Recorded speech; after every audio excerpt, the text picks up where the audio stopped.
You're listening to Radio Free South Africa with your host, Karen Smith.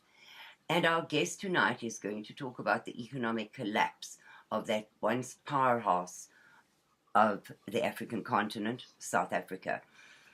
Robert Engels is speaking to us from South Africa. He's a 37-year-old corporate commercial legal consultant specializing in corporate commercial and engineering procurement construction management. He was born and raised in the old Southwest Africa, much like myself, and studied his law degree at the Northwest University, an Ivy League school in the Northwest province of South Africa. When he graduated in 2004, he moved to Johannesburg, where he started to practice, first as an attorney, then an in-house legal counsel for various multinational companies. He's currently self-employed as a legal consultant. He likes the outdoors, sport, shooting, and as of late, being a homebody. I wonder why that might be. Welcome to the program, Robert. Oh, thank you so much for having me on your show. Yeah, it's a pleasure, Robert. It's really so good for me and makes me feel like I'm back at home in the good times, not the present home, when I speak to South Africans. Robert, if you could just tell our audience a little bit about yourself and what makes you willing and qualified to talk about the economic collapse of South Africa. Well, apart from everything that you've said in my bio thus far, working as a corporate commercial counsel for multinational companies, obviously we're very aware of what the political and the economic climate of South Africa is at any given time because of currency fluctuations, tax implications, especially import and export duties, and also how it affects clients from outside of South Africa, especially those that are service providers or vendors. And so we constantly have to be kept up to date with what's happening either politically, economically, and it's a hybridized version of both. And like I said, with the major tax implications that's coming in and all that is currently in place. So whilst we're not economists or chartered accountants, we are operating on a level where we work intimately, very closely to them, because at the end of the day, our bottom line is affected by it. The other thing that really stresses us out is because everything time-wise is rands and cents or dollars and cents, whichever way you want to put it. So we have to bring in projects at a certain time. And every day in a delay, we've got penalty clauses in contracts, which really puts us at a disadvantage. So we constantly have to move very quickly. And that means, for example, researching every 30 minutes as to what's happening now, what is the currency level at, what is the exchange rate at, how are things working? From that perspective, it makes me qualified to speak on what we're doing right now. And also, the reason why I'm speaking out is the fact that no one else is. Everybody here is moaning about it. Yet, however, there's no international presence as to what is happening in South Africa. We've got very little out there. People are aware of farm murders and people are aware of attacks in suburbia, but nobody really understands as to what's happening to our economy and how it's affecting everybody. And how the political elite are absolutely just turning it around saying, well, it's still apartheid's fault, which is absolutely laughable. Absolutely, Robert. And of course, the economy is the engine that drives everything else. If the economy is faltering, the people are faltering. The people are hungry. Crime and violence rise. All of those. It all starts with how much money you have in your back pocket. Whether you're a street sweeper or whether you're a financial consultant or President Zuma himself, everything is reliant on the amount of money making the economy work, and it is not working. No, definitely not.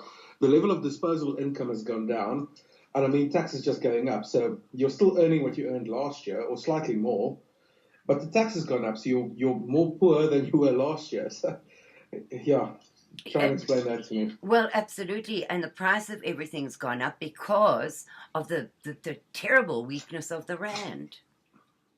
Yes, and the currency is very volatile right now because every time our dear president opens his mouth, or any time any of the other political parties like the EFF or BLF open their mouths, our currency takes another hammering.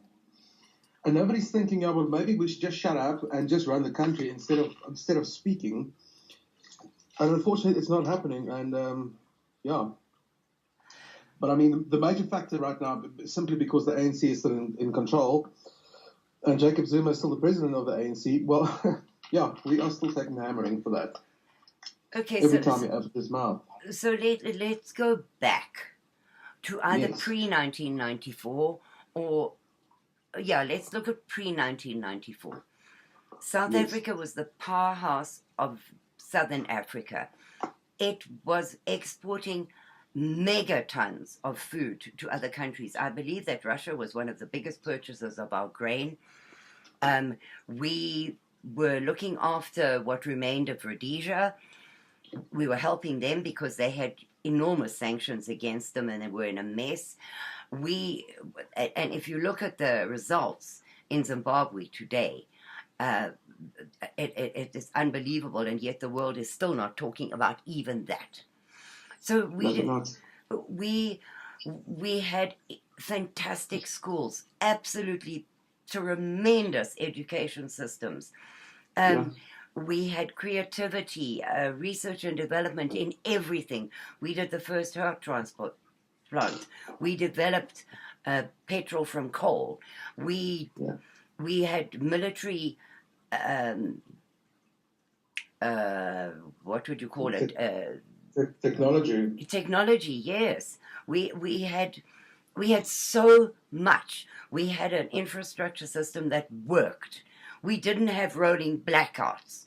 We had roads which were the pride of the nation. For all the bad press that apartheid got, everything worked, and people had money and had jobs, and the country was working despite sanctions, despite everything. And we all held our heads high because we were tax-paying contributors to the country. We lived in a beautiful country, as peaceful as could be, with the war on the borders and the ANC terrorism within our borders. But we lived in a beautiful country that worked. And then came 1994, and what happened? It was such a complex situation because, just to give you a little background, let's go 4 years previous to that, when the SWAPO government took over from South Africa in what was then known as Southwest Africa, which then turned to Namibia. Yeah. The SWAPO government said to the South Africans, look, you did some really terrible stuff to us. But then again, we did some terrible stuff to you. So why don't we let bygones be bygones and let's just run this country? Let's just move forward. And it was done. There was nothing thereafter. There was a 3-minister panel in South Africa prior to 1994. It was said up to 94, I think 93, 94. Then President de Klerk, the Minister of Defense, Rolf Meyer, and another third party were in charge of the handover negotiations. And they simply just capitulated and gave everything, and eventually after the elections there was the Truth and Reconciliation Commission. Whereas all ANC cadres and political prisoners, they were simply just set free, and South African military and police officers were sent to jail for, atrocities against humankind, which was probably fair. However, the same could not be said about the ANC. I mean, Robert McBride was on death row for the Magoo bombing, and he was pardoned, fully pardoned. And he became the Minister of Police. How do you explain that? You cannot. You cannot explain the lack of thinking. I can't even say the thinking of these people. The lack of thinking of these people. It is really just jobs for chums. It really is. Well, and then after '94, after the elections, they came with this what they call affirmative action. Now, the affirmative action plan we took was the same model that Canada had used for 2 years and then scrapped because it was simply not working for them. And we just simply adopted that same model and just ran with it. And there were way too many loopholes in it, and we just simply circumvented it every opportunity. And which then South African government cottoned on very quickly, and then they turned it into broad-based black economic empowerment. Which means that a certain level of or certain percentage of your stockholding or shareholding has to go to a black partner. Whether they buy in or whether you give it to them, it's up to you. But at the end of the day, at least to be a level 5 contributor, you need to earn less than $500,000 a year, or you need to give 30% of your shareholding or your stock. You need to give to a designated partner. Which by then we already saw, look, we've got a massive problem. But unfortunately, knowing South Africans, due to stoicism and this hard-headedness, we just decided, well, we're going to write a couple of nasty letters and we're going to place a couple of cartoons in the newspaper, and that's magically going to fix everything. And which it didn't, And only recently people have started reaching out overseas and said, look, we've got a problem. And people overseas want to know from us, well, why did you wait so long, to reach out? Or why did you wait so long to tell us about this? Which creates another whole host of problems. And unfortunately, people that can tell you about it would be companies that be overseas. One of the big companies here would be General Electric. And they're very, very aware of what is happening because they're suffering terribly right now under Eskom, which is the electricity supply in South Africa, and various other big businesses like ABB or Actum. All of them, they can verify everything I'm telling you right now because all of us are suffering. You know what I think, Robert, is when they first talked about affirmative action, it seemed like a fairly reasonable way of going about things for us because we do know, I mean, no matter what we say about apartheid, we do know that jobs were reserved for white people. We know that. So it seemed like a reasonable way to bring the majority population into the economy. And people didn't complain about it too much. And we also know that under the apartheid system, women were second-class citizens.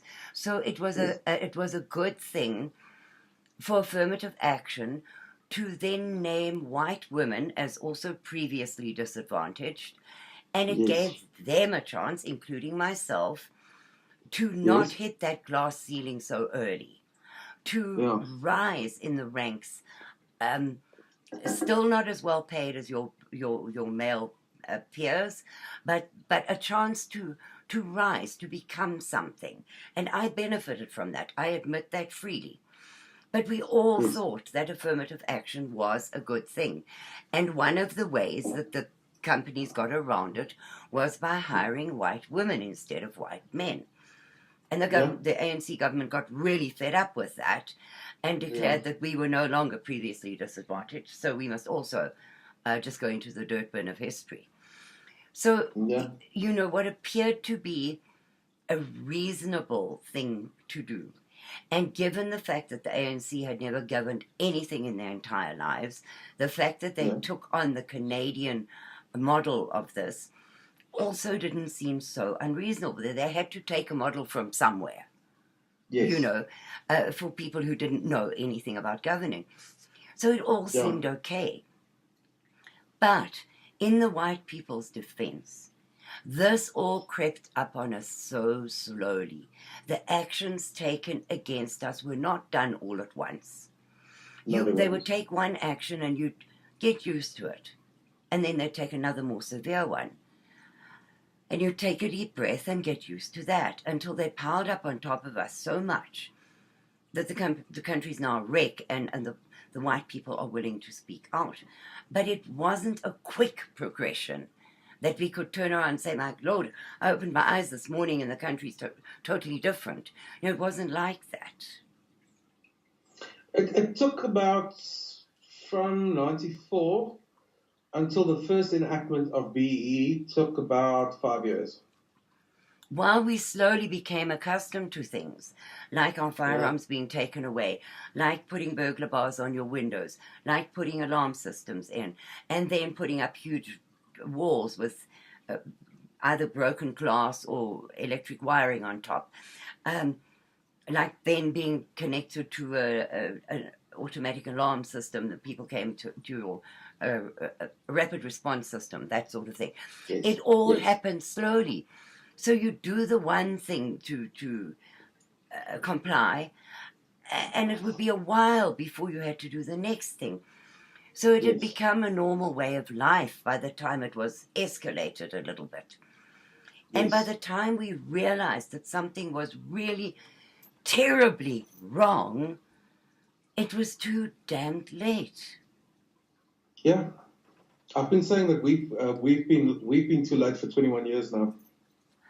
Yes, but they were smart. And this is why we Yeah. always say, Robert, that it's the blueprint for the rest of the world.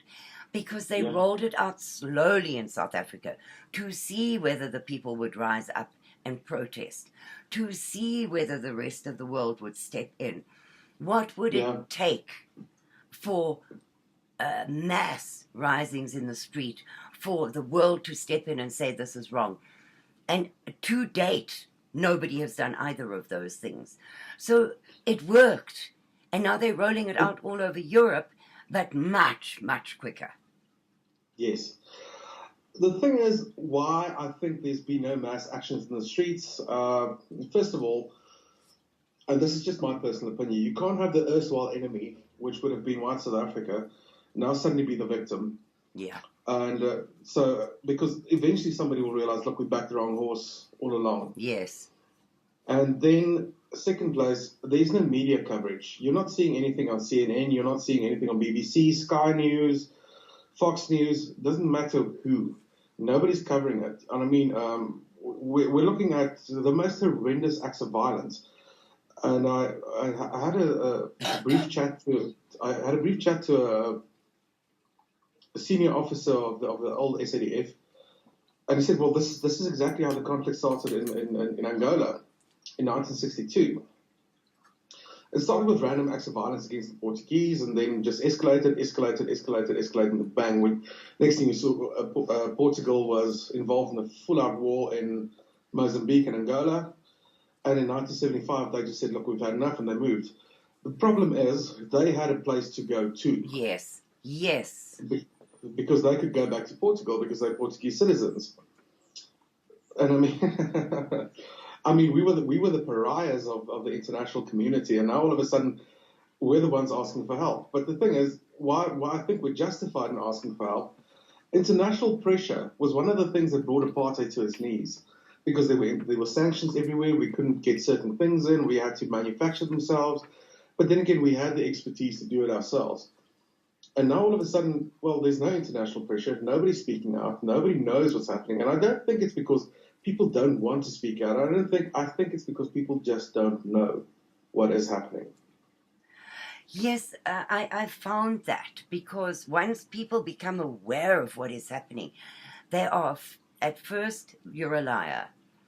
Then more Yeah, people, then they hear more, and then they're shocked, and then they want to do something to help. yeah, But their yeah, something to help is very limited because every government everywhere in the world has blocked every single escape route for us. So yeah, the person in the street who is touched by the hardships in South Africa, whether for the blacks or for the whites, I'm not speaking for any one race right now, yeah, the yeah. hardship of every South African, they are touched by it. But their means of helping have been limited to almost nothing. Exactly. We're coming up to a station break. We will be right back. Radio Free South Africa. This is your host, Karen Smith, and our guest tonight is Robert Engels, talking to us from South Africa about the economic collapse of that once great country. Robert, what I'd like to do is to go into some detail about Okay. affirmative action morphing into BBEE and then BBBEE, and how, because that is the whole basis of the collapse of the country, of the economy, of people, big companies leaving, shutting down, etc. And I think one needs to have a really good understanding of that to understand where the country is today. Well, like I said, affirmative action, we took the Canadian model but it was more a guideline more than anything else. Said, look, previously disadvantaged individuals such as white women, Indian women, colored women, black male, female, all of them, they now have to get a bite of the apple. And we simply went with it, but then people started abusing the system, whereas you'd go to your gardener or you approach a waiter at a restaurant and said, look, I'm going to appoint you as a director in my company, but you only got to get 500 Rand a month more. It's window dressing. Yeah.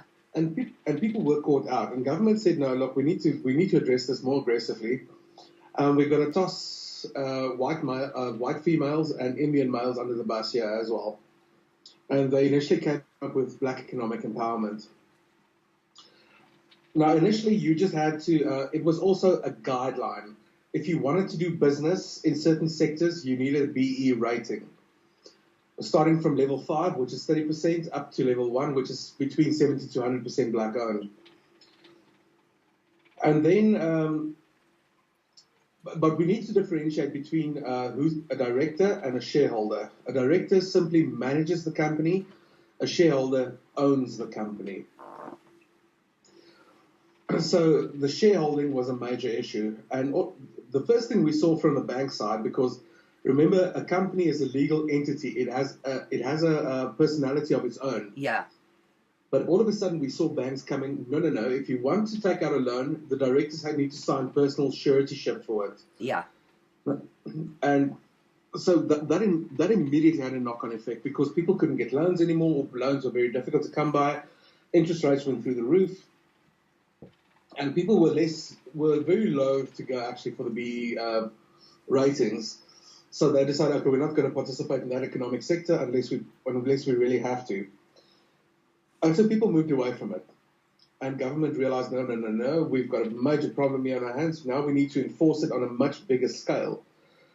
And then they came up with broad-based black economic empowerment, which is a very, very aggressive pursuit of black employment, black ownership, black directorship, seriously high-profile jobs. And we, just to put this into perspective, I was offered an interview at a big international company as a legal director and commercial executive.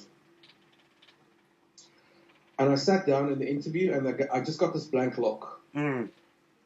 And I discussed, and they stopped me halfway through the interview and said, "Look, I'm sorry, but we were expecting a black male." So, how do you get to that point when I've got an English name and a German surname? Yes. And so, the interview stopped, and I said, "Look, you need to realize something. The person you're looking for, there's less than 50 of us in this country doing what we're doing.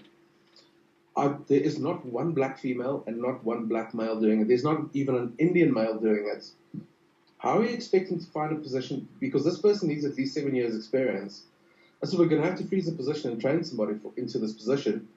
So they're willing to freeze positions now for a period of up to 7 years to train somebody into that so they can just get the BEE points, just so they can keep on participating in the economy. That is horrifying. That is absolutely horrifying. So where there was a position and the white male in that position had been now retired. There's a nice polite word for it. Had been retired. Yes. Never to get another job again. They would rather, they'd rather keep the position empty. Now, I've seen that in municipal and government positions that they have put out in the newspapers that these jobs will not be filled because there is no black male or female qualified to do it. So the positions won't be filled. So in critical positions in the country, that positions that kept the country running, they are now sitting idle because, well, but there's nobody qualified to do it. It is a Yes. ridiculous situation, Robert. No, it's completely ludicrous. And I mean, if we look at the engineering sector, I mean, there's positions lying vacant which can't be filled because they're looking for engineers with 20, 30 years experience. Yeah, all of it's infrastructure related. And so we can't fill it because we don't have the necessary skill set. But we do have the skill set. We have plenty of engineers willing to do their jobs, but they're the wrong skin color. So those engineers are all taking this stuff and they're leaving for places like Dubai, the Netherlands, Amsterdam, the UK, Australia, Canada, the US, wherever. So that whole skill set. Remember, they're not only taking their money with them, they're taking the skill set with them as well. So that skill, all of that knowledge, all of it is lost. Known as the brain drain. Yeah. And so Robert, okay, how do they ever expect to fill these positions when you only need 30% for black people to pass at school and at university? How are you ever going to have the skill set? Well, I can tell you also from personal experience. When I was consulting for government, there was a position open, except I couldn't take the position because of skin color, and they had no one else to fill the position. So they put a designated person in there and brought me in as a consultant. So basically, I wore two hats, or did two jobs. I did my work and I had to advise on certain technical issues because of my engineering background. So what they do is they appoint a figurehead and then they bring in consultants to do the work. And what we're seeing now is they bring in expats because no South African is willing to do it anymore. Yeah. Because we want the jobs or we're going to leave. So South Africans are either leaving or setting up own shop. But we're getting a massive influx from consultants from places like Ireland, especially. We've got a massive Irish community in Johannesburg. All of them expats, all of them consultants, all of them earning expat fees. And government's more than willing to pay it simply because now they're looking good. Because they've got the figurehead in place. Of the right colour. Yeah. Mm. Who doesn't do anything. And he's got all these experts just doing whatever they should. And he takes the glory for it. They paid well, I can tell you that much. But still, it's penny wise and pound foolish, because you're spending. I mean, when was it? In 2010, the South African government was spending 8.5 billion rand. That's $850 million on consultants. Yeah, and I'd just like to tell a little story here as well. I worked in the casino industry, and when gambling became legal in South Africa, I was working across the border. I'd go from South Africa across the bridge to out of South Africa every single day to go and work. And it was so funny. It really was funny. But, okay, so I was moved up to Johannesburg to help start the count there. And we were the first casino in the world to do cashless gambling. So it was a very new thing. And it had never been done before. So, okay, I was sent up there to start the count.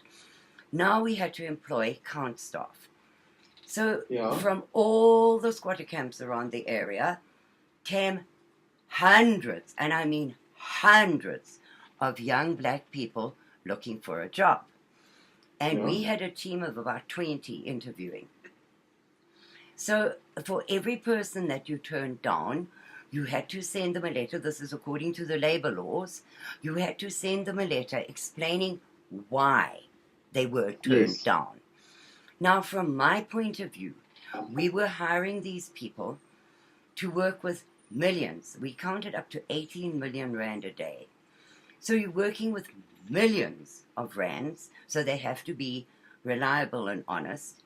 They have to have no debt, all of these things in order to get your gambling license. So now you're taking these people who don't have electricity, who don't know about taps, and you're putting them into a count room with millions of rands worth of count machinery, putting them on the floor amongst the gamblers every morning when they smell because they don't bath at home, and so on. Mhm. It was an awful, awful job to hire these people. So a whole bunch of them wanted to sue because the reason we didn't hire them was not good enough. Now, we needed 64 people, and we had Yeah. thousands of applicants. You can't take thousands when you only need 64, but you have to give them a reason that they will accept for not hiring them. So it became a nightmare. Anyway, Yeah. we hired the people we needed and a couple of extra, and I started training them. So first of all, you have to overcome your own inherent not tell people they stink thing, and hand Yeah. out towels and bars of soap and cans of aerosol and tell them, look, we have these shower facilities, please, before you come from work and after you leave work, please use them, you know. And then you've got these people who blow their noses on those brand new carpets. And so you have to train them in personal hygiene. You have to train them in you cannot take a wet cloth and wipe this machine worth 2 million rand with a filthy wet rag because it will explode in your face. And you know those ATM boxes that explode and paint the money, smart Yeah. boxes, if Yes. you touch them. Okay, so we counted into those, so the theft was a little less easy. And we caught a guy peeing in the smart box, which exploded and took that whole day's uh, box full of money. Yeah. Because you can't use the money afterwards, it's useless. And, Yes. and that kind of thing.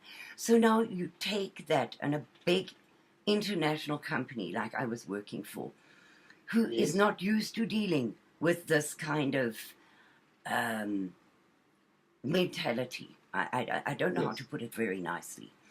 Yeah. Um, it's an impossible situation for, say, a British or American-based company to have to deal with, because Yes. they're shocked and horrified at what is going on. So I just wanted to paint that little picture of how economic empowerment just destroys a company from within. Yes.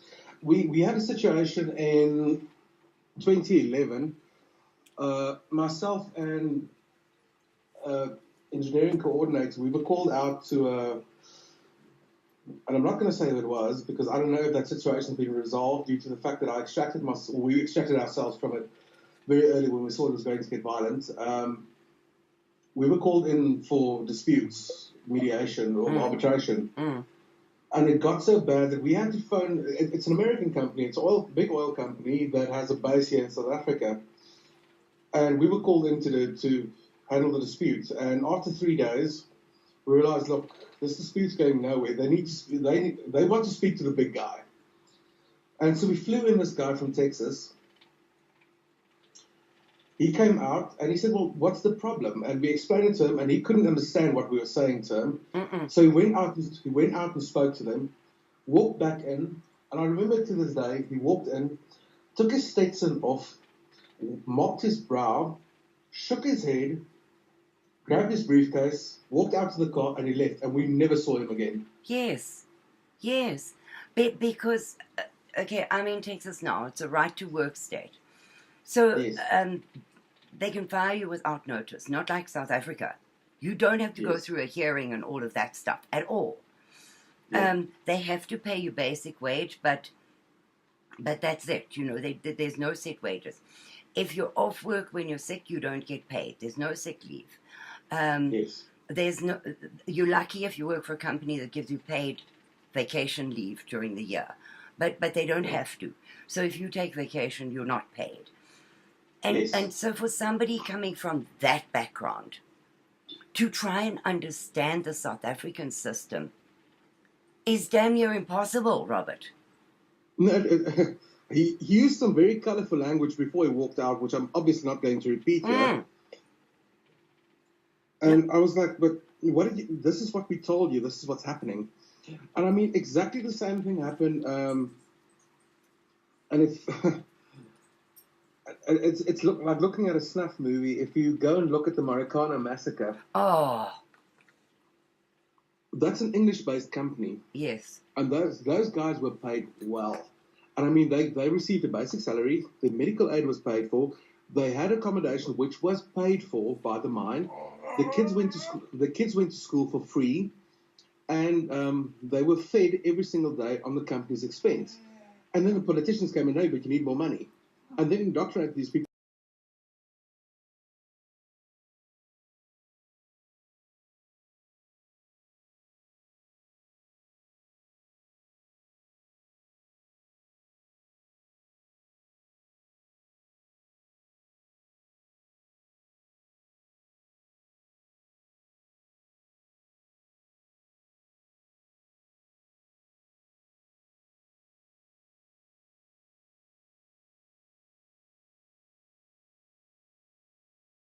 But the thing about BBE is that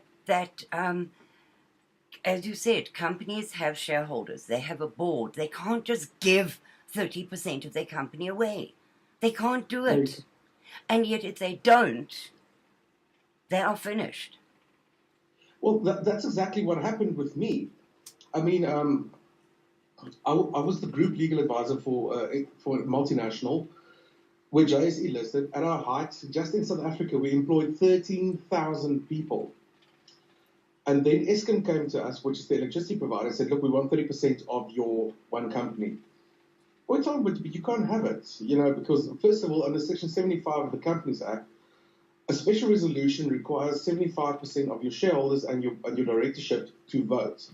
So we'll never be in a position where we can actually outvote them.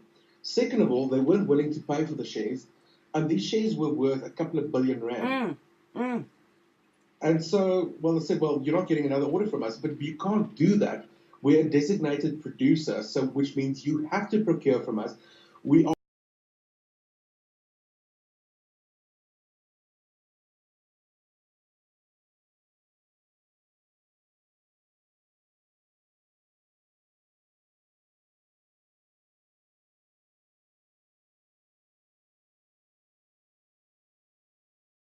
So, in order to be BBBEE, that's such a mouthful, compliant, in order to force you into that, Yeah. to increase black economic empowerment, they're going to have 13,000 people fired.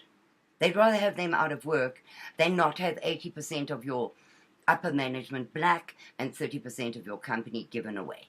It is impossible for me to, or any sensible person who can count 1, 2, to understand that you would cut off your nose to spite your face. The irony isn't lost on me because I'm still struggling to comprehend why they would purposefully collapse a company because we wouldn't give them 30% of our shareholding, which is worth a couple of $100 million. We wouldn't give it away to them. And they purposefully collapsed us just so they can have their pound of flesh. Now they can actually go and buy that company with all its debts, all its losses. Under the Companies Act, you can buy that company out for 10 American cents. Yeah, but they don't want it. Yeah, because then you have to take over the debt as well. Yeah. Now realizing what they've done, so no, we're not touching this company. And now they're sourcing products from BRICS countries. Now BRICS is Brazil, Russia, India, and China. Yeah. Yeah. So we would rather import the stuff than use our own human and resources and human potential to run the company and increase the tax base, increase everything in our country. No, that doesn't matter at all. That company was over 70 years old when it was collapsed. Robert, Short-Sighted doesn't even begin to cover this. It just doesn't begin to cover it.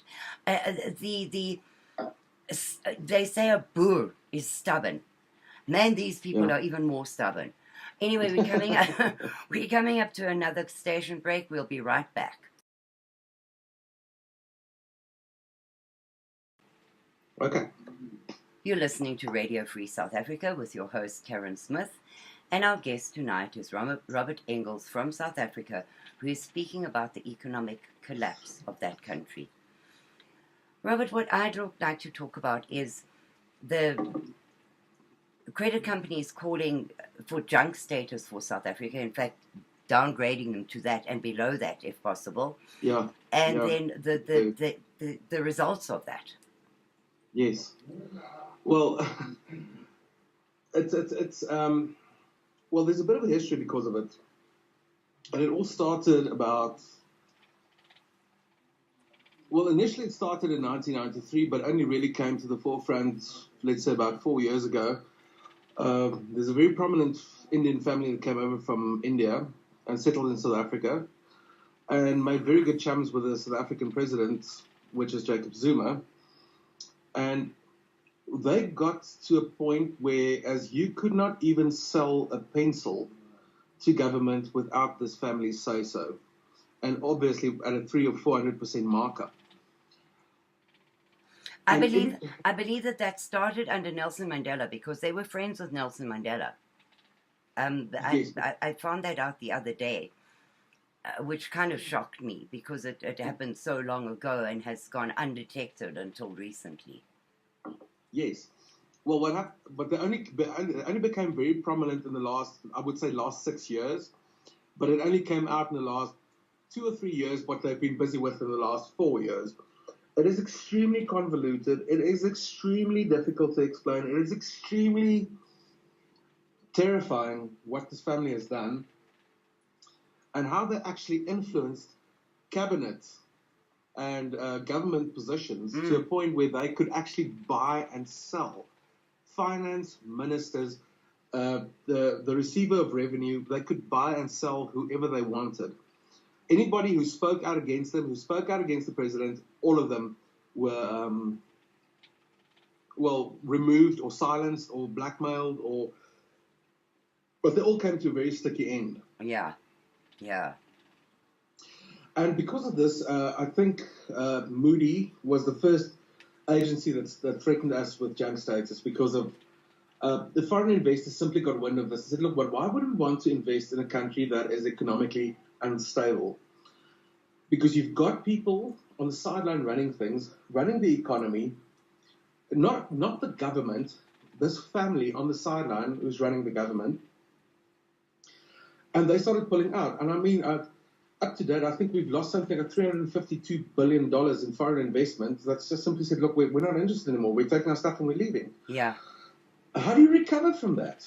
How do you recover to a point where, look, please come back, please invest in our country again? Whereas you have got Botswana and Namibia just north of our borders. I mean, if I were to get my car now, 3 hours from now, I can be in either country. And both of them are investor-friendly. The American dollar is poured into those countries because it's safe. It is investor-safe. And yet none of that money is coming into South Africa, which is the financial powerhouse of Africa. I mean, Johannesburg is known as the New York of Africa. Yeah. If anything happens on the continent, it goes through Johannesburg first.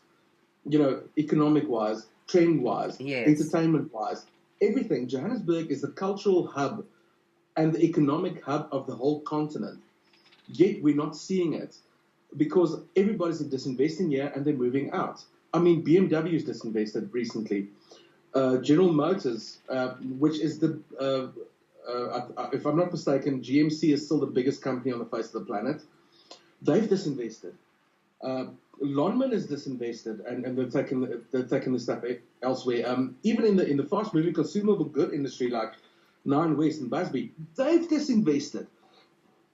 I mean, at some point you have to ask the question: it's like, why are these people disinvesting? And you know, there's nowhere else to go but say, look, the economic conditions in this country is not conducive to either produce or to deliver anymore. At this moment in South Africa, you do not want to be in the manufacturing industry. You do not want to go there. You don't want to go into distribution. You want to go in something like warehousing because that is safe.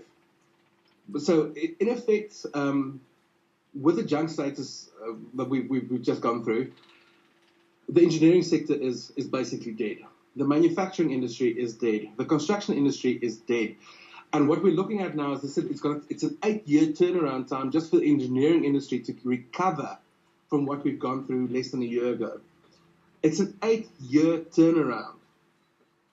How do you recover from that? In which time there are no engineers anyway, so it's kind of a moot point, isn't it? Whether it turns around or not, it can't. Well, they just get more consultants in from Cuba. Yeah. I mean, Cuba has become our solution. We don't have doctors for this hospital. Let's get them from Cuba. We don't have vets for this and this animal hospital. Let's just get them from Cuba. We don't have artisans for the military to service our aircraft. We don't have artisans to service our vehicles. We don't have gunsmiths. We don't have nothing. Let's just get them from Cuba. Yes. Yes. And not to be prejudiced against anything or anybody, I've seen the level of work from the Cubans, and I am not impressed. Well, one of our guests said the other day that you go to a hospital, a government hospital, you get treated by a Cuban doctor who doesn't speak your language, either English, Afrikaans, or any African language, and he treats you. So it really doesn't matter whether the hospital has got beds, drugs, food, toilets, nothing. It doesn't matter because the guy is treating you at a totally weird level because he doesn't know what you're telling him and you don't know what he's telling you. So it's mind-boggling. I can't. I just can't. I don't have words. Karen, Joburg Gen used to be one of the biggest academic hospitals in the country. It was a very prominent hospital. They had a Cuban doctor here trying to remove tonsils externally and cut a patient's jugular, and the patient bled out. Yeah, and then you had a Cuban ring of Cuban doctors running a prostitution thing in a mental hospital. And it's all okay. It's fine.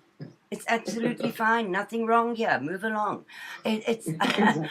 It's mind-boggling. I mean, everywhere you turn in South Africa, you can tell stories that will raise people's hair. It'll make them stand on end because it's just people do not believe us, Robert, because nobody from a semi-civilized country can believe this lot.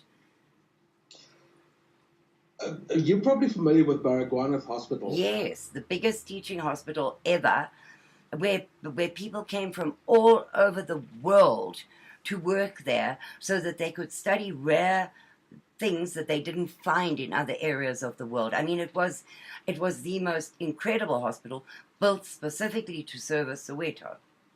Yeah.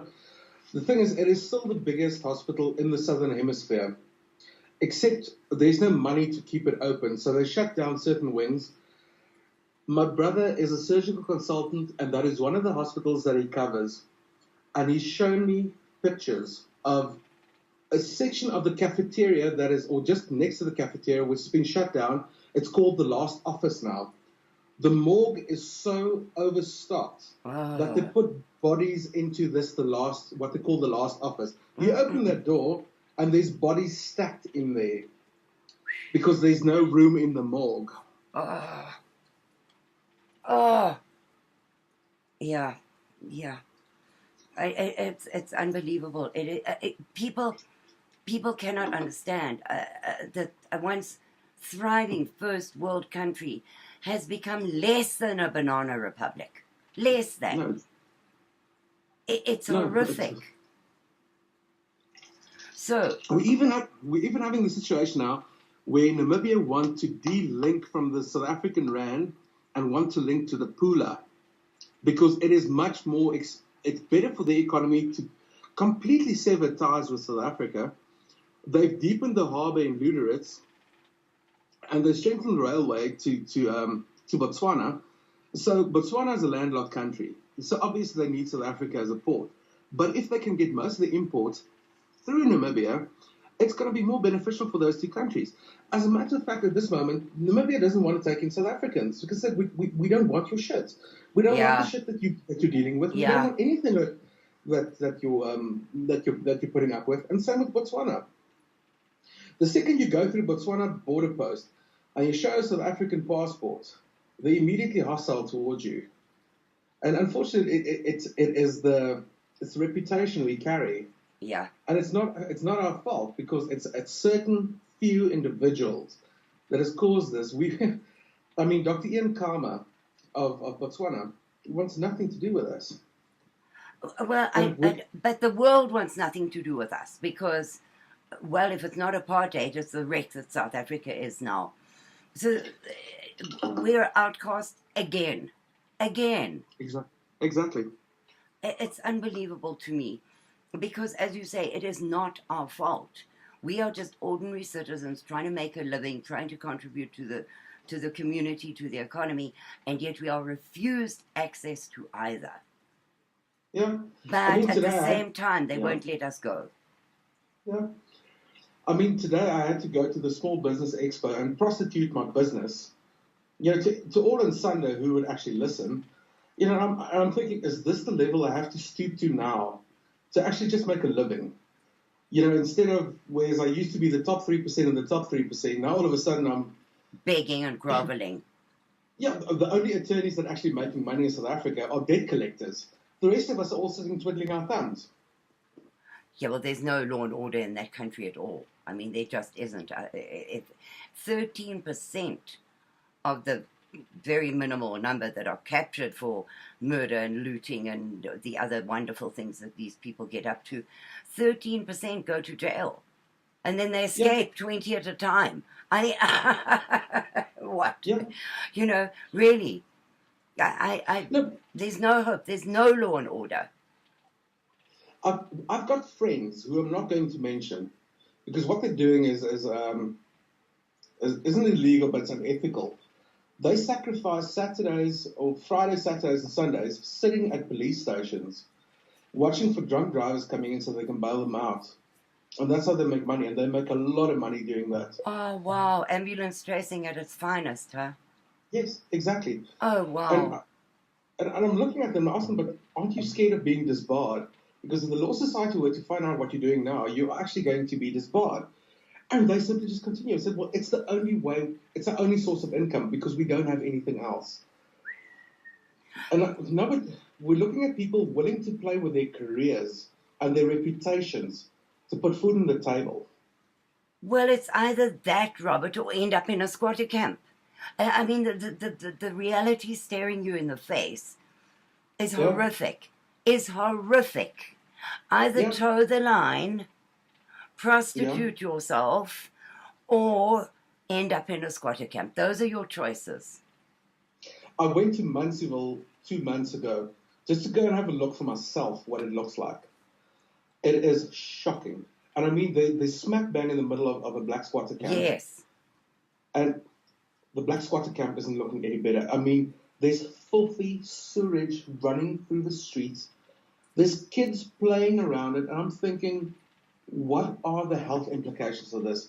And they just left to do that. I mean, I should actually go up there and check again. If that sewage has actually been, but you can see that's been running for months. I mean, that street smells like it smells like hell because it's a sulfur and it just smells terrible. And these kids are playing there, and the kids are filthy, and everybody's looking dejected, and everybody's just sitting there. And when you can see a person's really defeated when they're just Yes, sitting. yes. They have that blank look in their eyes and they really are just sitting. They're not sitting and thinking, they're just sitting. Yeah, I mean they're defeated. They're Yeah, completely defeated. yeah. Well, Robert, I've done an awful lot for raising funds for Munseyville. So we've upgraded that place. But at the same time, that is only one of two real squatter camps in South Africa, designated that by the government.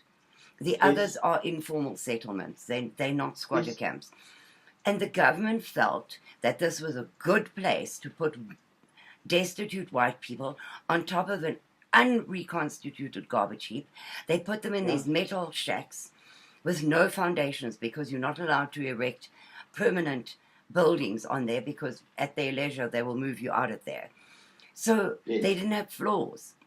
And the first Yeah. night the people moved in there was a horrific storm. Absolutely horrific. These people were up to their waists in this garbage. So it's floating condoms and uh, Needles and needles everything. and Yeah. tins and medical waste and everything that you throw away. So essentially, those people were thrown away onto a garbage heap, the same as you would throw out your garbage. So Exactly.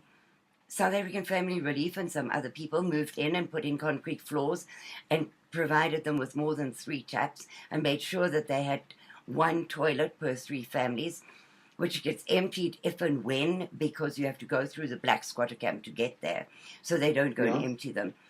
The conditions those people live in are horrendous. And as you have said, through no fault of their own except the color of their skin. Yeah. I mean, the footage I saw many years ago of what Cambodia looked like after the Cambodians fled into Thailand, it looks like a refugee camp. Yes, it does. They're refugees in their own country. Yes, yes. And the problem is, now we're going back to all those businesses leaving. With all those Yeah. businesses leaving, more jobs are going to go empty. So they're looking at 58,000 already lost this year and going up to 1,000,000 jobs lost by the end of the year. By the end of the year. Yeah, I just need to correct you on that. That's 85,000 in the manufacturing sector. There's 120,000 in the mining sector. Oh, okay. Okay, so it's too many. I've said too few, actually. Yeah. No, you're 120,000 to level. Wow. And so now, here comes the whole catch-22 situation. That's 1,000,000 less taxpayers. They're projecting. I can't guarantee it, but that's the projection. And so 1,000,000 less taxpayers with how much percentage of the country on social grants? If I'm not mistaken, I think it's either 47 or 48%. Yeah, I thought it was around 47%. So Yeah. you have a very, very, very small tax base. Very small. With 5% of the country's paying tax. Okay. So now you're going to take 1,000,000 of those out of the tax base and put them on some form of grant, social services thing. So Yeah. it's 1,000,000 more on the other side of the scale, which is already unbalanced. How is it going to work? Well, I can see it in the property market, yeah, because, look, property is always an investment. It's a non-depreciable asset. You know, it always grows. And we're seeing houses in, I mean, I live in the northern suburbs of Joburg, which is regarded as Very the better part upmarket. of the better part of Joburg. Now we're looking at places like Morningside. We're looking at places like Sandhurst, Sandringham, Sandton Proper, Bryanston. Now these are houses that normally go for roughly about anywhere from between $5 to, let's say, about $40 million. Yeah. And these houses are on the market and nobody's buying. And these people have bonds to pay and they all want to leave the country. And these houses are going nowhere. I mean, I just saw a house that was on the market now for a year ago. That was on the market for $14 million. It's now been marked down to $6 million, and it's still not moving. Well, who in their right mind would want to go and invest that kind of money in a home? Because nobody can afford it anymore. Yeah. I mean, foreigners are not allowed to. There you go. Yeah. Foreigners are not allowed to own property in South Africa. So, locals can't afford it. Foreigners are not allowed to. Where does that leave you? Well, it leaves you with assets that are simply depreciating. And they're going to be repossessed by the banks, and the bank is going to sell them off at less than between 10 to 30% of its original value, which means the original owner is still going to be held lifting the can. Yes, yes. And if in the meantime squatters should move in there, well, bad luck you're having, because you cannot get them out. Yeah, because we've got the Prevention of Illegal Eviction Act, which is also known to us as the PIRE Act. I assisted on a case where, it's not my area of speciality, but because it was a friend of mine going through it, it took us 6 months to get illegal squatters out there, and the courts actually said to us, where are these people going to go to? Yes. Well, it's not our problem. But it is your problem. It is your problem because, as I understand it, if you do evict them, you have to give them a place where they can go and stay. Man, it is so absolutely crazy. No, it's absolutely ludicrous. I can't. I just can't. So, okay, let's now talk about the farms, because mining and agriculture were the two biggest money spinners for South Africa. Mining is already down the tubes. You can forget about that. Yeah. And now we've got agriculture. Let's talk about that. This is a very, very sad situation. Our darling president has decided now that we're going into a land appropriation phase again. We previously dispossessed individuals will now be able to lay claim to farmland, and it will be appropriated, which means the government will take it without compensation and will hand it over to new owners.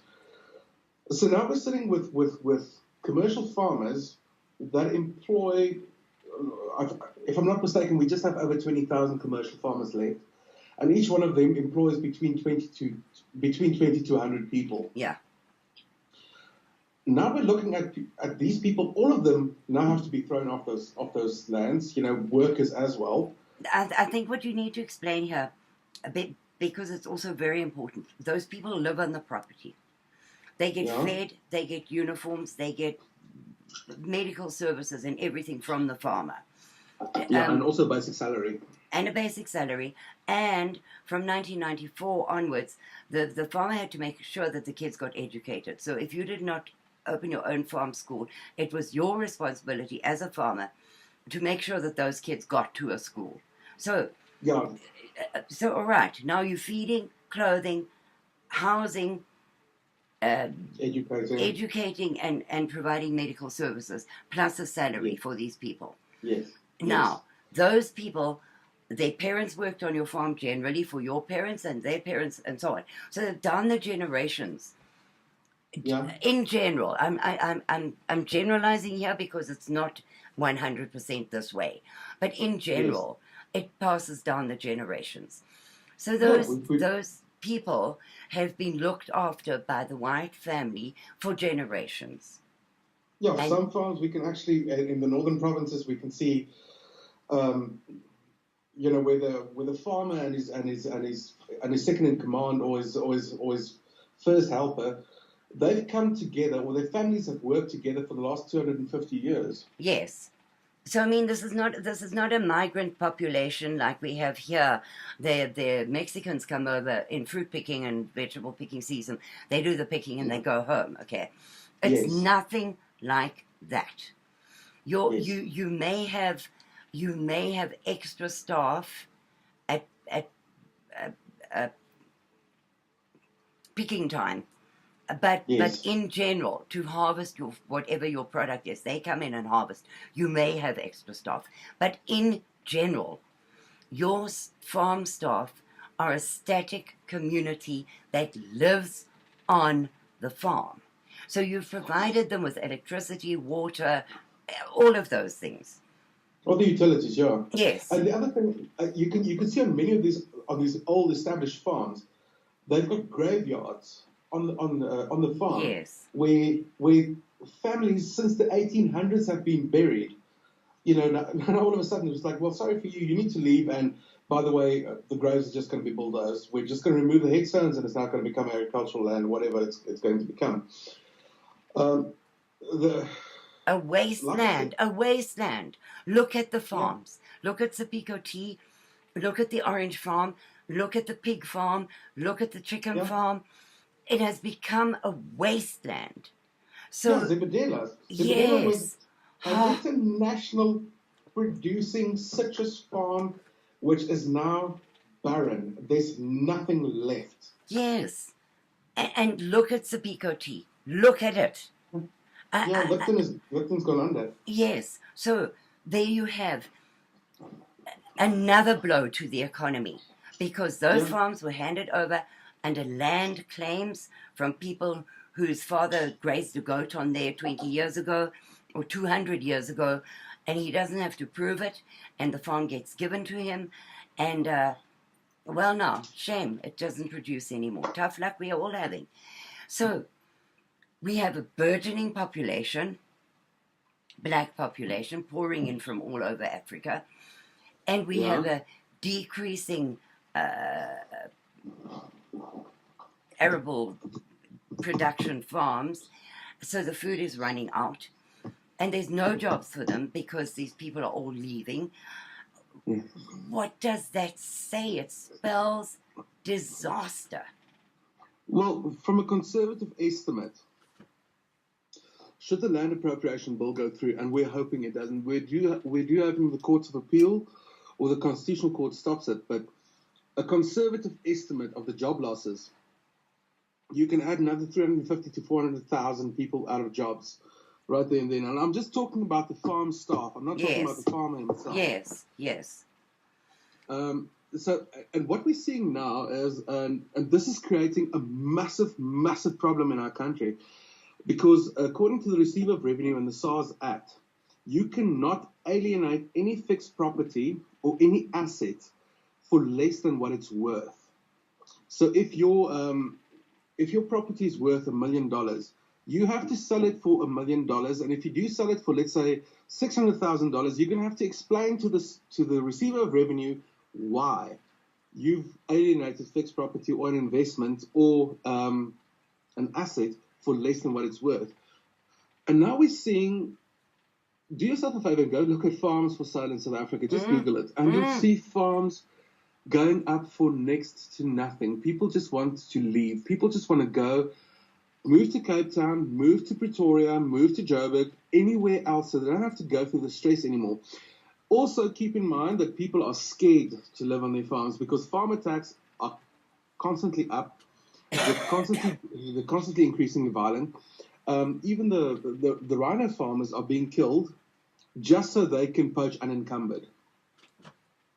So we look at this is also a two-pronged approach, because first of all, there's the violent element. These farmers are scared. Yes. Second of all, now you're looking at the economic circumstances, where I've had this farm in my family now for generations, but now it's about to be taken away, or we fear it's about to be taken away. So we are just selling up and we're leaving.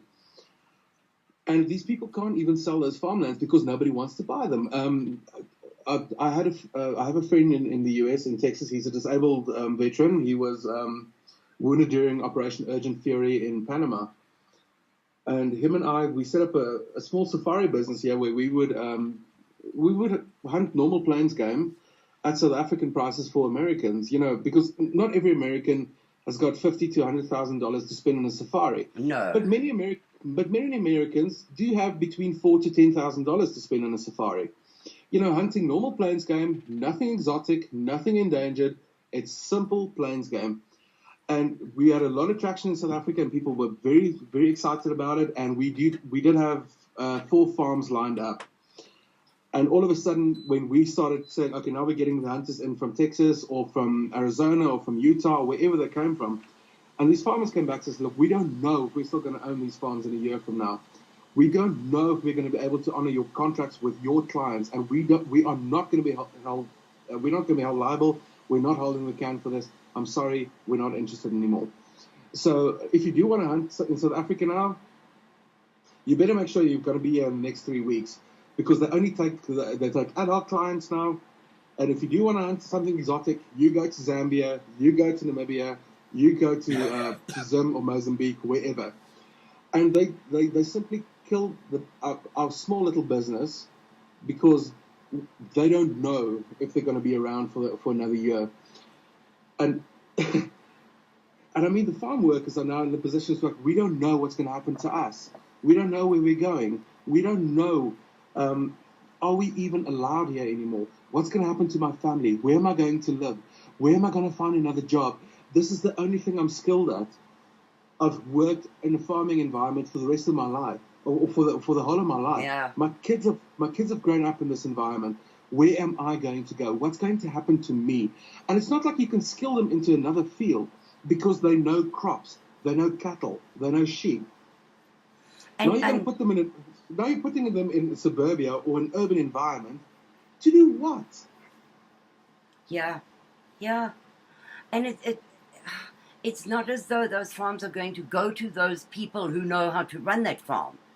It's going to go to totally unskilled people who have no interest in running the farm. Look at Zebedela. Oh. Look what happened at Zebedela. Well, I mean, that's 5,000 acres of export quality citrus fruit, which they took over, and 2 years later they were starving because the first season when the citrus fruit was coming up, they ate the fruit. Yeah. And when winter came, they cut down the trees to make firewood.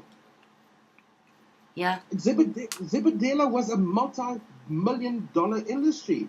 It's dead. There's nothing left of Zebedela. It's arid land. It looks like a desert. I know. It's too disgusting. It's frightening, and yet these are the oh, never mind. I'm not going to say what I was about to say. No, it's too much. It really is too much. I don't know where this country. Well, I have an idea where this country is headed, because having watched the President Zuma being questioned in Parliament today about this whole state capture story and other things, the circus that Parliament became, he didn't answer a single question. He did his normal tap dance around it. The EFF stood up and started shouting and yelling and were expelled from Parliament. And then they closed the whole session down. So nothing was achieved and won't be achieved. For me, it is totally ridiculous. And if they now decide that companies must now give 50%, which is being talked about, 50% of their shares to give, not sell, to their employees or a black partner. You're a little low in that figure. That's 70%, not 50. Is it 70 they're talking about now? Yes. You tell me, how can somebody? Let's talk about Volkswagen. How can Volkswagen, which is an international company with gazillions of shareholders, how can they just turn around tomorrow and say, well, I'm giving 50% of it away? It's impossible to do that. But if you don't, you won't be allowed to operate in that country. Well, the thing is, unfortunately, it affects two towns in the Eastern Cape, which is Port Elizabeth and Uitenhage. Uitenhage, yes. Yes, because because the plant is in Uitenhage and then everything is exported by Port Elizabeth. Keep in mind that VW South Africa does not manufacture for VW South Africa. It manufactures for the US, it manufactures for China, and for some sections in Europe. So it's a largely export market. Yeah. Audi's already threatened to leave. Now, Audi's got a major plant just outside of Port Elizabeth, and they've already shut down some sections. When there was a violent strike, they said, look, we're shutting down, we'll just import everything that comes from here. But the thing is, the VW that you drive in the US is most likely being manufactured in Port Elizabeth in the Eastern Cape. If you go to China, if you look at the VWs that drive over there, it's South African. So you're going to collapse another industry with another 15,000 employees. But it's not just their employees. The knock-on effect. The knock-on effect is horrific. We've seen it here. When the oil prices went down, I live in an oil town in Texas, Well, Yes. I don't know that I would call it a town myself. It's a village. It's got 19,000 people. It's Yeah. tiny, but Yes. it's oil country. So Yes. every second person is employed by the oil fields, right? Yes. So the oil fields started shutting down because the bottom fell out of the market. So Yes. every second person was now unemployed. We Yes. now have over 200 houses on the market in this town that cannot be sold. They cannot because Yeah. nobody's able to buy. The Yes. businesses are closing down because that Yeah. money that they were relying on to keep them in business is no longer here. Um, in every street, there's 2 or 3 houses for sale. Yes. Yes. The stores, we've had restaurants close, we've had stores close, we've had our local bookstore close, we've had the local clothing stores close. Uh, the town is a ghost town, literally. So I've Yeah. seen the knock on effect of that. And as you said, to restart engineering is going to take 8 years. To restart the oil fields up here in the Texas Panhandle is going to take 4 years to get them up to full production. So Yes. we are facing another 4 years of nothingness. Yeah. The question is, will our town even survive? So I've seen it firsthand here. Yeah. But there's still hope that it will boom again because it's seen lots of boom and busts this time. So Yes. there is hope. But in South Africa, when this happens, there is no hope because they are not coming back. No, they're not. It's too unstable. It's too violent. It's too unsafe. It's There's no reason for anybody to come here anymore, or for anybody to invest here. Yes, it's a beautiful country. Yes, it's a great place to have a holiday. But are you going to spend your hard-earned dollars to invest in South African companies? Well, the answer is no. Well, why would you? When your share price is so volatile, the currency is volatile. Why would you want to come here?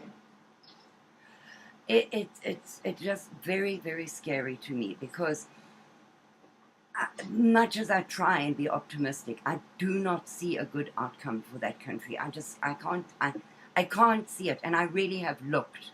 But Yes. to turn it around is going to take too long to rescue where it's at now. And as you said, and this is one of the major things, people who have been out of a job and in a squatter camp for more than a year have lost hope and have learned to live and rely on handouts. So Yeah. now, what is the chance of ever getting them back into the job market? Well, the chances are null. It's slim. Very slim to nothing. And then Yeah. their children who are now not being educated, who are playing and running sewerage, who don't have clothes to wear, who have that same hopeless look as their parents because they don't know where their next meal is coming from. Yeah. We are breeding a next generation of hopeless, uneducated people. And given that, they bring the pass rate down to 30%. 30% pass mark, where they should be trying their damnedest to create an educated next generation. Yeah. The whole thing seems to me designed to implode. Yeah. No, it's completely designed to collapse. There's nothing keeping it alive. There's no stimulus. There's nothing to encourage it. And I mean, the one encouraging thing I've seen is some people have taken some serious initiative and entrepreneurial spirit and have set up their own small businesses. And there were these two black ladies, and they're now known as maids on call. Yes. I said, well, look, why don't we go out and for $50 a day, we can source out people to whoever needs a domestic for the day. Yes. And if you go to any major shopping center or any major casino, Monte Casino, where I go quite often, there are these black ladies running around with cleaning supplies knowing you're going to be in the casino or in the hotel or in the restaurant for at least an hour, washing your car for absolutely next to nothing, and they're coining it Yeah. because they said, look, government's not coming to help us. Government is not delivering on any promises. We need to set up something and doing it for ourselves, and they're making an absolute killing out of it. The same with Uber drivers in South Africa. Uber has incentivized them so much, to drive for your own money. We'll help you finance a new vehicle. We'll do this. We'll do that. And so yes, in that sense, yeah, I can see some good things happening. But in the rest, in the formal sector, public or private, it is collapsing. And unfortunately, an entrepreneur is not going to make money, or his business is not going to mean anything if the private sector collapses, which is doing, and it's doing rapidly. I saw that one of your biggest food retailers is Mm-hmm. laying off 10% of their staff because their stocks have dropped so far. Yeah, Um, that is scary. That is scary because when your food stores start closing down, you are looking yeah, for more rice in the streets. Not that you don't have enough of them, but you're looking for more of them. yeah. I there is it's a bleak outlook, and the government doesn't seem to have any idea of cause and effect, or else they just No, don't care because they're getting rich. Thank you. They've got their houses in Dubai. They can leave tomorrow if they need to, and so who cares? I can't see any other mindset than that in their minds because they really do not seem to care. what we can see now is from established companies in South Africa. I know of one very prominent family here. They've been at the forefront of the South African economy for the last 83 years. They've sold up. They've taken lock, stock, and barrel, and they've moved to the UK. His daughter is studying at Columbia, New York, and after she's done there, she's moving to the UK. None of them are coming back to South Africa. They've taken out of what they sold. Yeah, there's almost $100 million, and they're taking their stuff and they're leaving. We don't need this anymore, and they're paying the 25% penalty on your exit fee, Yeah, and they're leaving. yeah, yeah. But that's well and good, Robert. That is well and good. But what about the hundreds of thousands that couldn't leave, even if they were told today, we'll give you a free visa to go to Uruguay? They can't leave because No, they we don't can't. have the means. Unless Uruguay, uh, I'm not. I'm not saying this is happening. Please, everybody, don't jump on this wagon. It's just an example of a place that came into my head. It is not Yeah. happening. But if they were told, all right, you've got free visas, you can go, and we'll help you Mm-hmm. once you get there. They can't get Yeah. there. You would need to send ships or planes to take them out free of charge because they can't go. They have nothing. I mean, even the clothes on their backs were donated. So, what hope is there for these people? Honestly, I'm not blaming them for leaving. If I was in the position, I would have been out of here 10 years ago. I promise you. And that is a lot of people. And then, of course, you have the diehards who say, no, this is our country, and we've been here 400 years, and we are damn well staying here no matter what. Now, I can sympathize and even empathize with that because leaving was one of the hardest things I have ever done in my life. And at the Well, age of 58, trying to adjust to a new yeah. country, a new currency. Uh, an example for me was going shopping. I Mm-hmm. was taken to a Walmart, and there are Yes. these acres and acres and acres of products, not one of Yes. which is familiar to you. Yes. Now, you've just arrived in the country, you have a very limited budget, you cannot afford to make mistakes. You have to Yes. get the best value for your money. You have no idea what is good value for money, what is a good product, what is. You don't No, you don't recognize anything. I put my basket down, burst into tears, and left the store because Yes. I was overwhelmed at what I Yeah. had just done. And Yeah. that is the human side of leaving. It is not easy to. I speak on the phone here and try and get something achieved on the phone. If the internet goes down, I phone the Mm-hmm. cable company. They don't understand me. So I have to repeat myself all the time. They don't Yeah. understand what I'm saying to them because I'm not an American. I don't Yes. understand how the system works. I was horrified that you don't get paid leave and maternity leave. If you're not at work, well, you don't get paid for that day if you're sick. Those Yes. things horrified me. The tax system here, the first time I had to do the taxes, I, I looked at this. It's 140-page instruction booklet on how to Oh do my your gosh. personal taxes. 140 pages. I, you know, I understood nothing. So the human side of being, and I'm not a stupid person. I did all Yeah. these things in South Africa, but you get accustomed to the way things are done. The culture Yeah. shock is enormous. Yeah. So I just think that these people who don't want to leave, I understand. I Yeah. really understand because being uprooted is the most traumatic thing under the sun. It is traumatic. You don't know how to buy a house. You don't know how to Yeah. rent a house. You can't get a bank account. You cannot get a credit card because you have no credit history.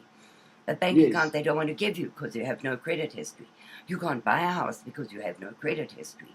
It's a Yes. nightmare that you don't consider before you leave. So the people You, who you, don't want to leave have my empathy.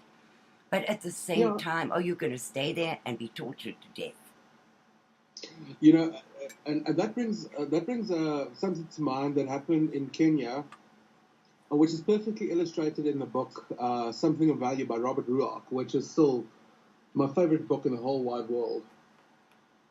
I love him. I love his books. Oh, I make a point of it because my grandmother gave me the first edition of Something of Value when I was in grade 12, when I was finishing high school, and I Uh, read it at least once a year because it's so beautifully written, but it's so gruesome as well. You know, and what yes, happened in Kenya, you know, because Kenya was basically, it was the jewel of the English crown. yes. And within a span of 4 years, it turned into absolute anarchy and how those people were murdered and everything. But that was only the last third of the book. But if you go through the first 2/3 of the book, and you realize, but this is Africa, you know, this with its droves of herds of elephant and It's buffalo and lion and leopard and same with I don't know if you've ever read the book, and I'm not talking about the movie because the movie was a disaster. The book Mountains of the Moon, yes, yes, about how Sir Richard Speake, how they travelled down to find the origin of the Nile. yes. You know, and 6 months later, most of them were dead. You know, and Richard Speake committed suicide. But it gives you the essence of what Africa really The is. It is wild. splendor and the It beauty is of beautiful. Africa. Yeah. There's nothing like an African sunset. Nothing in the whole world. Nothing can compare to that. I mean, I grew up in the wilderness of Southwest Africa, and I know the desert very well. You know, but you can't really say you know the desert because the desert landscape changes every single day. You know, and Yeah. I've been there about 3 years ago, and the desert landscape is completely different. So, but still, you know, sitting on top of those dunes and just watching Ah, the sun set ah, ah. over the Atlantic Ocean, it is absolutely majestic. It's so hard to put the two things together. You drive out of miles and miles and miles of barren desert into the Yeah, sea, literally. It is so beautiful.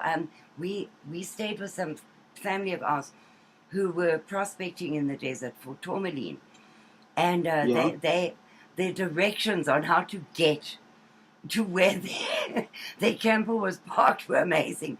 Where there's three yeah, beer cans piled together there, take a left. and then you'll see some oryx horns, you know, turn right there, and then go for about half an hour. We don't know if the sand dune is still going to be there, but at the third sand dune, you know, and somehow we found our way. We stayed there for 6 months. It was the most incredible experience of my life. And then you have to truck into Swakopmund to get water and go to the service station there to fill up your water and things. It was the most incredible experience because the night sky, and then you wake up to the sea mist in the morning with the buck coming out of the mist, walking past. The most incredibly beautiful, wonderful experiences of my life. And yet, our children will never see that. No, they won't. And that is sad, you know, because, like I said, I grew up in the wilderness and I grew up in the desert. And no 2 days are the same in that desert because every single day there's something else. Yes. Because, first of all, the landscape has changed. Second of all, it depends on what time of the day you're out there. But you'll see desert lions, you'll see the oryx. And if you move further into the stone desert, you'll see elephant. And those are the world's largest elephant that walk in the stone desert. Yes. In the Kirkland. Yes. You know, I am South African to my toenails, but if you spent any time in Southwest Africa, now Namibia, if you spent any time there, their anthem is so true that if our sun has burnt its way into your heart, you can never leave. You can never leave. And it becomes a part of you forever. And I think, Robert, that I'm much older than you, but our generation and my daughter saw the best of Africa. And it's very sad to think that after us, nobody is ever going to have that again. No matter what color you are, what race you are, who you are, how indigenous you are, it's not going to matter. None of us are going to have that experience ever again. And us expats who get homesick, we're homesick for the South Africa that was, not the South Africa that is. Yes. No, that's completely true. And it's very sad. I mean, yeah. No, I think back to Southwest Africa when I was a kid. Okay, there was a war on, and, you know, by the age of 11, I survived my second bomb blast. Yeah. You know, and witnessed 2 more. But you know what? It was the best time of my life. When we had a farm close to the Botswana border. And from the time when I was 7 till I was 10 years old, I had a pet cheetah. I grew up with cheetahs. And, you know, some of the other big cats. But, you know, trying to explain that to somebody who is not Southwest African, it's like, oh, we had a cheetah. Like, aren't you scared? Yeah, Weren't they vicious? It's like, no, man, it's a big dog. Yeah. And isn't their little meow so funny for these huge big things? They meow just like a house cat. It's the funniest thing. I mean, if you had one as a watch cat, people wouldn't even think twice about coming in because there's this little meow meow, and the thing would kill you. It's amazing, and that always amused me. But it's gone. It's gone, and we have to accept that, unless some huge miracle occurs to turn it all around. Yeah. But our government, the ANC communist government, is not going to allow that miracle to happen. Yeah, no, it's gone. You know, it's look, around the world, everything has changed so much. You know what I mean? I speak to plenty of Americans all over. You know, and some of them were Vietnam War vets. Yes. And even my friend that got hurt in Panama. The America that they knew and the America that is now are 2 vastly different things. Yeah. You know, and it is incredibly sad because one of the things that I wanted to do whenever I get to the US, I want the cowboy experience, but apparently that doesn't exist anymore. I would have liked to check down the Grand Canyon in Arizona, but apparently that's not there anymore. Or the Grand Canyon is still there, but The whole experience, nothing of it's left. So all over the world, the whole world landscape has changed so much. And well, it was kind of foolish to think that Africa wouldn't be the same. Except if you do still want the raw African experience, I'd suggest, and if you're not scared to die, I'd suggest you going to Kirkland because, I mean, it is wild. It is untouched by man. It is untouched except by nature. And you actually get to witness the world's biggest elephants roaming up and down, unmolested, down the Kanini River in that barren, barren wasteland. You know, what we would think would be a wasteland. Yes. It is incredibly raw. It is incredibly beautiful. It is hot. It is dangerous. But it is so, so beautiful. Yeah, but for how long? Because I see now that the rhinos are poached to extinction. They're now poaching elephants and just cutting out their tusks and leaving them. And that is heartbreaking to me because I'm an elephant person. Yeah. Anything to do with elephants just makes me very happy. And the picture that I saw the other day of an elephant lying in the road was heartbreaking. It was really heartbreaking. So even that you have such wonderful memories of, not going to be around much longer. No. So, Robert, we're coming up to the end of the show. I wish that I could help you come to America. I really do, because for all its faults and for all the things that people here bitch about daily, it is still the greatest country in the world. It is has the most freedoms, the most kindness. The people here, well, in my part of Texas anyway, are so like South Africans. They have hearts like I nearly said a bad word, like an African taxi. Always room for one more. You know what I nearly said. Always room for one more. Always, always. The people are kind, warm, hospitable, helpful, loving. You see that in the floods in Texas at the moment. People are pouring in from all over Texas to help. Texas Strong is not a joke. It is a serious, and taken seriously by people here. Because we live in the Bible Belt, and people believe in God. And people believe that God judges them and looks at everything they do. And you can feel it and see it everywhere you move. So I really wish, and I hope for you, that you can one day get to see this incredible country. Because for us South Africans, coming out of the ANC hellhole, this is paradise. It might not be for Americans who grew up differently and who see the country in a different way. But I've never known it any different. And it is for me paradise. It is a wonderful, wonderful place to be. And I seriously, my prayers for you is that you come here on vacation and go back home to a flourishing country. I actually, it's been a lifelong dream, and I actually believe that sooner or later I'll get there. But I know when I do get there, I'll probably never leave. Legally, of course. Legally. Yeah, I get that. I can't go back. I cannot go back because of my function here for South Africans. I don't think I'd be very safe going back there. But I don't think I would want to, because it's not what I remember. So, Robert, thank you very, very much for your time this evening.